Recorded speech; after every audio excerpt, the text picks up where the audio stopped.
In this video, we're going to take a look at a magenta ink by Iroshizuku Azalea. As always, there's timestamps down below so you can skip around, but if you've got the time, I'd appreciate you checking out the entire video. Now, if you like magenta inks, there's a link to that playlist down in the description. I'm an ink guy, and I'm looking at the first writing sample done on 90 GSM Clairfontaine. No bleeding, no ghosting. The 1.1 has no feather spread, halo sheen. It does offer some shading when it's doubled up a bit, like the S in Tsutsuji, Japanese word for azalea. Same with the other S. Same with the K in Iroshizuku. The extra fine is lighter than the stub with no feather spread, halo sheen. It does offer some shading, like the word the is much darker than the word over. Lazy goes dark to light, 4 seconds to dry. Medium is the same tone as the extra fine with no feather spread, halo sheen, and some very nice shading, like brown goes dark to light. Fox goes dark to light to dark. Quick goes dark to light to dark. Fox is a very dark word. 6 seconds to dry. The scrubby for both show good color variation. And we get it in the writing. And the smear test, you could recover it if you smeared while you were writing. In order to have a range of experience with this ink, all the writing samples are done with a Jinhao 159 with a 1.1 stub, a Jinhao X450 with a medium, and a Jinhao X750 with an extra fine. Then a Noodler's Charlie was inked up, used for a day, and used to take the notes for this video. Now, I'm going to comment on this extremely different color that you're seeing here later. The next writing sample is done on 52 GSM Tomoe River. No bleeding, no ghosting. The 1.1 has no feather spread, halo sheen, no shade. The extra fine is about the same tone as the stub with no feather spread, halo sheen, no shade, 8 seconds to dry. The medium is the same tone as the extra fine and the stub with no feather spread, halo sheen, or shade, and 14 seconds to dry. Scrubby for both show no color variation, and we're not getting it up here in the smear test. I don't think you could recover it if you smeared while you were writing. I agree with Vita. I've learned a lot by doing multiple chromatographies. The one on the left is done the way it's supposed to be done. A line of ink is put down, and then it's put in the water for 10 to 15 seconds. And what's interesting is this is a very singular tone magenta, one dye, no mixing for it, unlike what happened with the pen that we'll get into later. But it is really fleeing from the water and gathering at the top. Now, the one on the right is let dry for 10 minutes before it's put in the water, and it very much looks the same, which leads us to say that there's not going to be any resistance for this ink, which I would be surprised with from an Iroshizuku. The next writing sample is done on 80 GSM Rhodia dot pad. No bleeding, no ghosting. The 1.1 has no feather spread, halo sheen. It does shade, like when you look in Iroshizuku, it goes from mid-tone to very dark to much lighter to much darker. The extra fine is lighter than the stub with no feather spread, halo sheen, not too bad a shading, as quick goes dark to light to dark, brown goes dark to light. The is very lazy, especially next to the word over, and 4 seconds to dry. Medium is the same tone as the extra fine with no feather spread, halo sheen, decent shading as quick goes dark to light to dark. Brown goes dark to light. 6 seconds to dry. The scrubby for the medium shows color variation. The extra fine shows almost none, although it did show up in both of the writings. And the smear test, you could recover it if you smeared while you were writing. Resistance tests are done to see how this ink can be expected to perform on the page, and more importantly, how hard it may be to clean from your pen.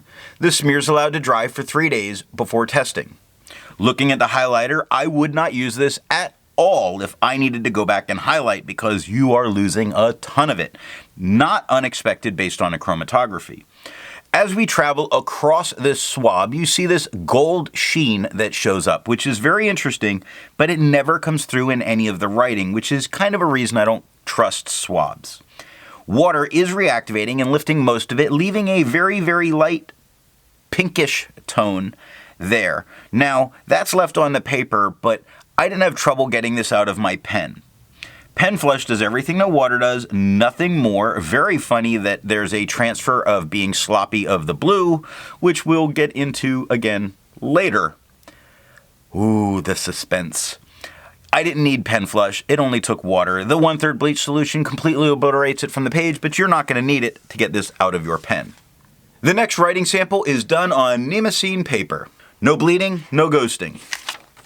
The 1.1 has no feather spread, halo sheen, no shade. The extra fine is a little lighter than the stub with no feather spread, halo sheen, some light shading as brown goes darker to lighter, lazy goes lighter to darker, 6 seconds to dry.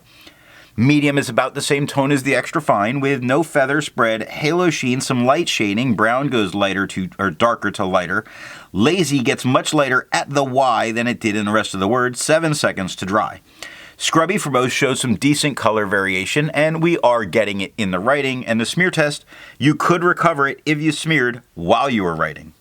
For the inks tested, the average viscosity was 2.5, with the realm of normal being from 2.1 to 2.9. Iroshizuku's Azalea has a viscosity of 1.7, making this a wet ink. If you're interested in how all that viscosity stuff is done, then down in the description is a link to that video. Now, let's look at the next writing sample done on moleskin paper. We do get a fair amount of bleed spots that are going through all the way through all of this extra fine and medium writing. None of this is touching the page underneath.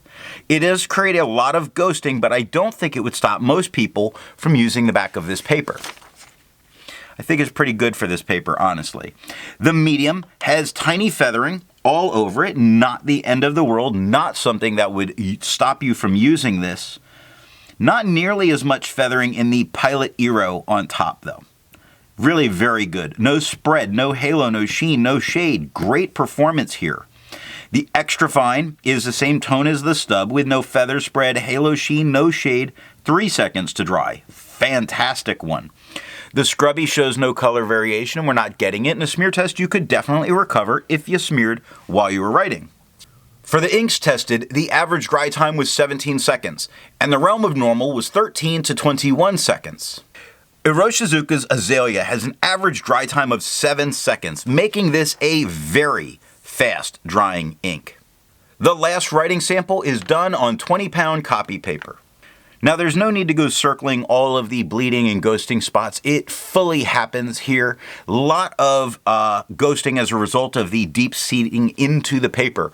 Now it does not touch the paper underneath ever, which is very good here, but it does stop you from using the back of the page. That medium is a very consistent feather all the way through, a little bit of spread to about a broad. In the end, I don't think that's too bad considering this paper. It has no halo, no sheen, and no shade. The extra fine is a little lighter than the medium. It does have some tiny feathering all over certain words, like brown looks a little blurry, quick looks a little blurry. In the end, again, I don't see this as horrible performance on this paper.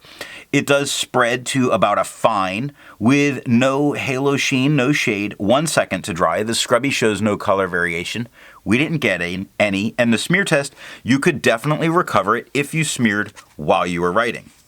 Instead of finding inks that look like Iroshizuku's Azalea, I would prefer to find an ink that complements its color on the page. I went with a nice turquoise, and I chose Kaweco's Paradise Blue. Now, if you'd prefer a different complement color, then down in the description is a link to all of those playlists that you can check out. So what do I think of Iroshizuku's Azalea? Unfortunately, I didn't clean this pen well enough and ruined what remained of my sample. I was really hoping to see some of that gold sheen in the writing, considering I didn't get to see it in the writing samples. At 856 reviews, I finally failed to clean a pen well. I'm sorry. So what nib and pen will give the best writing experience with this ink? Unfortunately, I really missed out on that full day of writing and then the additional notes. But I think that a very wet broad has the opportunity to put down some of that gold sheen. And that's where I could use your help, because if you've used this ink and have used it or can go use it in a very wet broad, I would appreciate you commenting down in the comments, letting me know if I'm right about that gold sheen coming through then. I hope you got something out of this video, and in the next video, we're going to take a look at Ackerman number 10, their Iron Gall Blue Black.